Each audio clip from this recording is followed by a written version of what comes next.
Subscribe कीजिए royal teacher को education संबंधी न्यूज़ तुरंत पाने के लिए। 2 नवंबर 2020 की मुख्य बातें। स्माइल 2.0 होगा शुरू। अब एक कक्षा वाइज बनेंगे WhatsApp group. No bag day क्रियान्वित आदेश भी।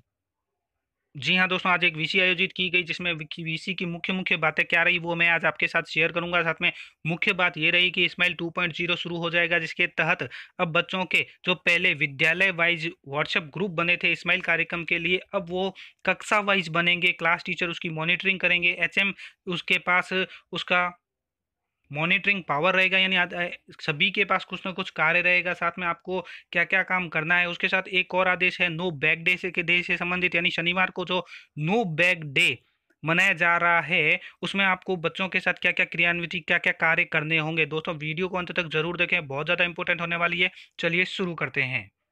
इस वीडियो में दोस्तों मैं आपको कई बातें एक साथ बताऊंगा, यानी यूं कहे क्या दो तीन बातें एक साथ बताऊंगा। सबसे पहली बात तो वीसी की मुख्य बातें क्या रही, साथ में शिक्षा निदेशक का जो इस संबंध में वीसी के संबंध में आदेश है वो, साथ में तीसरी बात हमारी रहेगी नो बैक डेट से संबंधित। तो वीडियो को अंत तक जरूर देखें। बात करूं दोस्तों आज की वीसी की, तो यहाँ लॉकडाउन के दौरान निरंतर अध्ययन सुनिश्चित करने के लिए शिक्षा विभाग ने अनेक पहल शुरू की है और हम आपके प्रयासों से इस वजह से कई विद्यार्थियों तक पहुंचने में सफल रहे हैं। स्माइल 2.0 कार्यक्रम होगा शुरू, जिसमें दो महत्वपूर्ण परिवर्तन किए गए हैं। एक तो है क्लास वाइज ग्रुप बनेंगे और दूसरा है गृह कार्य यानी होमवर्क का। आगे बढ़ते हुए अपने प्रयासों को और बेहतर करने के लिए हम स्माइल 2.0 ई कक्षा का लॉन्च करेंगे। अब क्लास वाइज ग्रुप क्या बनेंगे, उसमें क्या क्या होगा देखिए। तो स्माइल के जो व्हाट्सएप ग्रुप विद्यालयवार न होकर कक्षावार होंगे। अभी क्या हो रहा है कि एक विद्यालय का एक व्हाट्सएप ग्रुप बना हुआ है जिसमें कई कैंडिडेट्स यानी या बोल दे कई विद्यार्थी उसके साथ जुड़े हुए हैं। अब वो क्या होगा कि विद्यालयवार न होकर कक्षावार हो जाएगा, जिसे कक्षा अध्यापक द्वारा संचालित किया जाएगा। शिक्षक विद्यार्थियों को ई सामग्री भेजने के लिए अपने व्हाट्सएप ग्रुप का उपयोग करेंगे। वे पीओ से अपने से डिजिटल सामग्री प्राप्त करेंगे।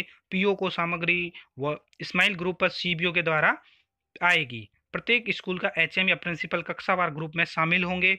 विद्यार्थी व्हाट्सएप के माध्यम से अपने होमवर्क को शिक्षकों के साथ साझा करेंगे और शिक्षकों को प्रत्येक बच्चे का विस्तृत रिकॉर्ड बनाना होगा। यानी प्रत्येक विद्यार्थी अपने क्लास टीचर से डायरेक्ट संपर्क में आएंगे। साथ ही जो गृह कार्य यानी होमवर्क है वो क्या है कि ई कक्षा स्माइल ई कक्षा के माध्यम से साझा की जाने वाली दैनिक सामग्री के साथ विद्यार्थियों को होमवर्क भी दिया जाएगा। यह कक्षा 1 से 5 में विद्यार्थियों के लिए सप्ताह में 2 बार प्रत्येक विषय के लिए साझा किया जाएगा। होमवर्क है 1 से 5 में विद्यार्थी जो अध्ययनरत है सप्ताह में 2 बार होगा और प्रत्येक विषय के लिए होगा। यह 6ठी से जो 8वीं तक के विद्यार्थी है उन्हें सप्ताह में 4 दिन साझा किया जाएगा। यह कार्य पृथक प्रश्न कार्य पुस्तिका पृष्ठ संख्या जहां भी लागू हो के संदर्भ में होगा। विद्यार्थी उक्त गृह कार्य अपनी नोटबुक में करने के बाद उसकी फोटो स्माइल ग्रुप में अपलोड करेंगे, जिसे कक्षा अध्यापक जांच कर विषय यानी विद्यार्थी वार रिकॉर्ड भी रखेंगे। आगे बात करें, शिक्षा को घर तक लेकर जाते हैं, व्हाट्सएप पर होमवर्क देते हैं और चेक भी करते हैं। गृह कार्य होमवर्क ई स्माइल ई कक्षा मैसेज में भेजा जाएगा। शिक्षकों को होमवर्क चेक करना होगा और हर विद्यार्थी का रिकॉर्ड भी रखना होगा। स्माइल में काफ़ी कम भागीदारी दिखाई दे रही है। हमें ज़्यादा से ज़्यादा विद्यार्थियों को यहाँ तक पहुँचाना है, इसमें जोड़ना है। शिक्षक द्वारा फ़ोन कॉल, इसके साथ ही हर शिक्षक को सभी विद्यार्थियों के साथ सप्ताह में 2 बार फ़ोन से जुड़ना होगा। यानी प्रत्येक विद्यार्थी के साथ सप्ताह में 2 बार तो कनेक्शन करना ही होगा और प्रतिदिन जो 5 बच्चों के स्माइल कॉलिंग करनी ही है। आप सबके साथ एक नए गूगल फॉर्म को शेयर किया जाएगा जिन्हें आपको फ़ोन कॉल करने के बाद भरना होगा। हर शिक्षक की एक कॉलिंग रिपोर्ट कार्ड बनाई जाएगी। कॉलिंग रिपोर्ट की बात करें तो सिर्फ 29.71 यानी 71% 29.71% शिक्षक ही विद्यार्थियों से सप्ताह में बात कर रहे हैं। इनकी क्षमता और बढ़ाने की आवश्यकता है। बात करें कार्य पुस्तिका वितरण की, तो कार्य पुस्तिका किया जा रहा है ये 3 फेज में। प्रथम फेज में बिहाइंड ग्रेड की हिंदी और गणित है। जो फेज 2 है उसमें बिहाइंड ग्रेड की अंग्रेजी और एट ग्रेड की लेवल की गणित कक्षा 3 और 4 के लिए गणित की है। फेज 3 के अंतर्गत एट ग्रेड हिंदी कक्षा 4 और 5 के ग्रेड की है और एट ग्रेड इंग्लिश है वो ग्रेड 3, 4 और 5 के लिए है। एट ग्रेड मैथ है वो ग्रेड 5 के लिए है। स्टूडेंट लेवल डिलीवरी फेज 1 और 2 के लिए टारगेट 5 नवंबर दिया गया है। अगली बात करें पाठ्य पुस्तक वितरण की, तो पाठ्य पुस्तकें लगभग सभी स्कूलों में पहुंच चुकी है और 100% स्कूलों तक पहुंचने के बाद भी 91 यानी 91% पुस्तकें छात्रों तक ही पहुंची है, इसका भी बताया गया है। और अंत में कहा गया, आइए मिलकर सुनिश्चित करें कि किसी भी विद्यार्थी के लिए किसी शिक्षा न रुके। हम साथ मिलकर जब काम करेंगे तभी बनेगा होनहार राजस्थान। अब बात करते हैं दोस्तों जो शिक्षा विभाग से आदेश आया है उसकी। ये भी इस्माइल कार्यक्रम के लिए ही आज की वीसी के तहत ही है कि कोविड-19 के कारण विद्यालय में विद्यार्थियों के आने तथा कक्षा शिक्षण न होने के कारण घर पर ही शिक्षण की निरंतरता बनाए रखने के लिए अप्रैल 2020 से विद्यार्थियों को घर पर ही डिजिटल माध्यम से अध्ययन सामग्री पहुंचाने हेतु इस्माइल कार्यक्रम विद्यालयों द्वारा विद्यार्थियों और अभिभावकों के साथ व्हाट्सएप ग्रुप के माध्यम से प्रचार प्रारंभ किया गया। अब विद्यार्थियों की पाठ्य पुस्तकें पहुंच चुकी है, कार्य पुस्तिका भी पहुंच रही है। उक्त अध्ययन की प्रतिपुष्टि निरंतरता एवं व्यापक पहुंच के लिए इस्माइल 2 प्रारंभ किया जा रहा है, जो कि कक्षा 1 से 8 के विद्यार्थियों के लिए गृह कार्य पर आधारित होगा। गृह कार्य इस्माइल की सामग्री के साथ ही सप्ताह में 1 से 5 के लिए एक बार सोमवार, 6 से 8 के लिए सप्ताह में 2 बार यानी सोमवार और बुधवार को विद्यार्थियों तक पहुंचाया जाएगा। जिन विद्यार्थियों के पास डिजिटल संसाधन नहीं है, संस्था प्रधान उन विद्यार्थियों तक गृह कार्य पहुंचाने एवं पुनः संकलित करने की व्यवस्था करेंगे। इस हेतु विद्यार्थी अपने अभिभावक के साथ कोविड-19 की गाइडलाइन की पालना करते हुए विद्यालय आकर भी उक्त गृह कार्य सामग्री ले जा सकेंगे व जमा करवा सकेंगे। गृह कार्य का समय चक्र सप्ताह प्रारंभ होने से पूर्व उपलब्ध करवाया जाएगा। बात करें कि इस्माइल 2 कार्यक्रम के अनुसार क्या कार्य किए जाने हैं, तो कक्षा अध्यापक के जो दायित्व निर्धारित किए गए हैं, इस्माइल के व्हाट्सएप ग्रुप विद्यालयवार न होकर कक्षावार होंगे, जिसे कक्षा अध्यापक द्वारा संचालित किया जाएगा। जहां पूर्व से ही कक्षावार ग्रुप बने हुए हैं वे तो तदनुसार ही संचालित रहेंगे, जिससे अधिकाधिक विद्यार्थियों तक गृह कार्य सामग्री पहुंचाई जा सके। अब इस्माइल के मैसेज के साथ इस्माइल 2 अंतर्गत का गृह कार्य की सामग्री भी प्राप्त होगी। कक्षा 1 से 5 के लिए यह सामग्री सप्ताह में एक बार यानी सोमवार को और 6 से 8 के लिए सप्ताह में 2 बार सोमवार बुधवार को प्राप्त होगी। संस्था प्रधान का दायित्व होगा कि इस गृह कार्य सामग्री को विद्यार्थी अथवा उसके अभिभावक तक पहुंचाना सुनिश्चित करे। यह गृह कार्य सामग्री निम्नलिखित माध्यम से विद्यार्थियों तक पहुंचाई जा सकती है। सबसे पहले तो कक्षावार जो इस्माइल व्हाट्सएप ग्रुप बनाए गए हैं उसके थ्रू आपको विद्यार्थी तक अभिभावक तक गृह कार्य सामग्री पहुंचाई जाएगी। विद्यार्थी द्वारा गृह कार्य अपनी नोटबुक में पूरा करने के बाद उसकी फोटो इस ग्रुप में अपलोड करेंगे। उसका प्रिंट लेते हुए जांच कर कक्षा अध्यापक विद्यार्थीवार पोर्टफोलियो संचालित करेंगे। उक्त पंजिका में संधारित गृह कार्य को इस सत्र के मूल्यांकन का भाग बनाया जाएगा। साथ में शेष विद्यार्थियों तक गृह कार्य यानी संस्था प्रधान द्वारा नामित शिक्षक द्वारा इस्माइल 2 के तहत प्राप्त गृह कार्य सामग्री जो कक्षा 1 से 5 के लिए सप्ताह में एक बार है और 6 से 8 के लिए 2 बार है, उनके घर पर पहुंचाई जाएगी। गत सप्ताह में पूर्ण किए गए गृह कार्य को संकलित किया जाएगा। यह संकलित किया हुआ गृह कार्य जांच उपरांत विद्यार्थी के पोर्टफोलियो में संधारित किया जाएगा। विद्यार्थियों के घर यानी गृह कार्य पहुंचाने और पुनः संकलित करने हेतु शिक्षक दोपहर 2 बजे के उपरांत भ्रमण कर सकेंगे। पाठ्य पुस्तकों के कॉन्सेप्ट इस्माइल अध्ययन सामग्री अथवा ई कक्षा वीडियो संबंधित अध्ययन जिज्ञासाओं के समाधान के लिए अपने अभिभावक की लिखित सहमति के साथ कोविड-19 की गाइडलाइन की पालना करते हुए कक्षा 9 से 12 के जो विद्यार्थी अब विद्यालय आ सकेंगे। यह विकल्प पूर्णतः अभिभावकों की सहमति पर आधारित और स्वैच्छिक होगा।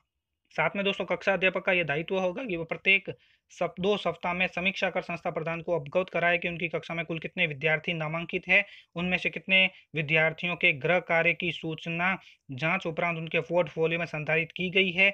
जिन विद्यार्थियों से गृह कार्य प्राप्त करने अथवा पूर्ण करने पर जमा कराने हेतु इस्माइल व्हाट्सएप ग्रुप में प्रतिक्रिया प्राप्त नहीं हुई है, वे दूरभाष पर कॉल हेतु इस हेतु प्रेरित किया जाएगा। साथ में उच्च अधिकारियों द्वारा विद्यालय निरीक्षण के समय विद्यार्थियों के गृह कार्य हेतु विद्यार्थीवार तैयार पोर्टफोलियो पंजिका अवलोकित कराई जाएगी। यह गृह कार्य सामग्री इस्माइल के माध्यम से भेजी गई ई कक्षा की वीडियो सामग्री अथवा पाठ्य पुस्तकों पर आधारित होगी। अतः कक्षा अध्यापक या विषय अध्यापक विद्यार्थियों को वीडियो सामग्री अथवा पाठ्य पुस्तक की सहायता से गृह कार्य पूर्ण करने में मार्गदर्शन करेंगे। उसके बाद आता है पीओ और संस्था प्रधान के जो दायित्व है वो भी मैं इसी में आपको दिखा देता हूँ कि संस्था प्रधान या पीओ प्रत्येक कक्षा के व्हाट्सएप ग्रुप में रहेंगे। नियत दिवस प्रति दिवस उन्हें प्राप्त इस्माइल एवं इस्माइल 2 की क्रमशः शिक्षण सामग्री गृह कार्य संबंधित सामग्री कक्षा में ग्रुप उपलब्ध करवाएंगे। कक्षावार बने व्हाट्सएप ग्रुप में रिप्लाई देने वाले विद्यार्थियों की पहचान कक्षा अध्यापक की सहायता से करेंगे। उनमें संबंधित गृह कार्य विद्यार्थी के घर तक पहुंचाना पुनः प्राप्त करना सुनिश्चित करेंगे। इसके लिए शिक्षकों का दायित्व निर्धारित किया जाएगा। किसी कक्षा अध्यापक के अवकाश अथवा अन्य ड्यूटी पर होने की स्थिति में संस्था प्रधान द्वारा अन्य शिक्षक को उसके स्थान पर इस कार्य हेतु दायित्वबद्ध किया जाएगा। कक्षा अध्यापक द्वारा गृह कार्य के आधार पर तैयार पोर्टफोलियो का अवलोकन पर्यवेक्षण करेंगे। संस्था प्रधान पीओ निरंतर कक्षा अध्यापक विषय अध्यापकों एवं अभिभावकों से संपर्क में रहेंगे तथा विद्यालय के विद्यार्थियों की स्माइल एवं स्माइल 2 की प्रगति रिपोर्ट संधारित करेंगे, जिसे उच्च अधिकारियों को प्रेषित किया जा सके। विद्यार्थियों तथा पाठ्यपुस्तक वर्कबुक बिहाइंड ग्रेड तथा एट ग्रेड पहुंचाना सुनिश्चित करेंगे। यदि विद्यालय तक उक्त पुस्तकें वर्कबुक नहीं पहुंची है तो संबंधित उच्च अधिकारियों से संपर्क कर प्राप्त करना सुनिश्चित करेंगे।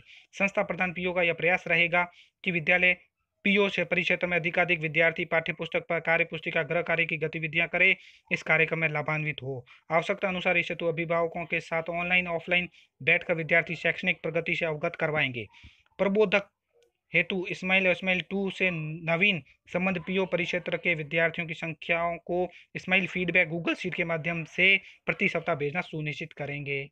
तो साथियों, ये तो हुआ स्माइल कार्यक्रम के तहत जो स्माइल की वीसी हुई और उसके बाद जो आदेश निकला है शिक्षा विभाग का संस्था प्रधान और कक्षा अध्यापक के जो दायित्व निर्धारित किए गए हैं उसके बारे में। अब मैं आपको एक और हिंट दे देता हूँ, यानी हिंट क्या, एक आदेश दिखा देता हूँ जो नो बैक डेट से संबंधित है। ये है वो आदेश जो कार्यालय निदेशक प्रारंभिक शिक्षा राजस्थान बीकानेर की ओर से जारी हुआ है। राज्य में प्रत्येक शनिवार को विद्यालयों में नो बैग डे बस्ता मुक्त दिवस की क्रियान्विति के संबंध में इसके अंतर्गत आपको प्रत्येक शनिवार को नो बैग डे की योजना को अमल में लिया जाएगा। इसके अंतर्गत जो कार्य है वो ये है कि नो बैग डे शनिवार को संस्था प्रधान स्टाफ का कार्य ये रहेगा, विद्यालय समय में विद्यार्थियों को विभिन्न सहशैक्षिक गतिविधियों में व्यस्त रखना है। ऑलराउंड डेवलपमेंट यानी सर्वांगीण विकास करने का दायित्व होगा। ऐसे में करवाई जाने वाली जो गतिविधियां हैं वो पूरे विद्यालय को विभिन्न सदनों में बांटकर सदनवार प्रतियोगिता करवाना, देशभक्ति गीत, संगीत, क्विज, निबंध प्रतियोगिता, आशु भाषण, काव्य नृत्य गायन, काव्य पाठन इत्यादि कार्य करवाना, खेल कूद को बढ़ावा देने हेतु kho kho, chess, badminton, volleyball, basketball, kabaddi इत्यादि की प्रतियोगिता करवाई जा सकेगी। स्वस्थ शरीर में स्वस्थ मस्तिष्क निवास करता है तो इस हेतु योगा अभ्यास भी करवाया जा सकता है। कक्षा में कक्षा अध्यापकों विषय अध्यापकों द्वारा मौखिक गतिविधियां जैसे कविताएं, कहानियां, स्पेलिंग पूछना, पहेलियां करवाई जा सकती है। नो बैग डे के दिन बच्चों से श्रमदान भी करवाया जा सकता है जिसमें उन्हें मेहनत या काम करने की भावना जागृत हो। वृद्धाश्रम में सेवा का कार्य भी करवाए जा सकते हैं। स्वतंत्रता सेनानी, सुधारक या महान वैज्ञानिकों पर फिल्म दिखाकर प्रेरित भी किया जा सकता है। तो साथियों, ये थी कुछ महत्वपूर्ण बातें जो मैंने आपको बताई। धन्यवाद साथियों, वीडियो को जरूर लाइक शेयर और सब्सक्राइब कीजिए। पास में आने वाले घंटी के बटन को जरूर दबाएं एजुकेशन संबंधी न्यूज़ तुरंत पाने के लिए।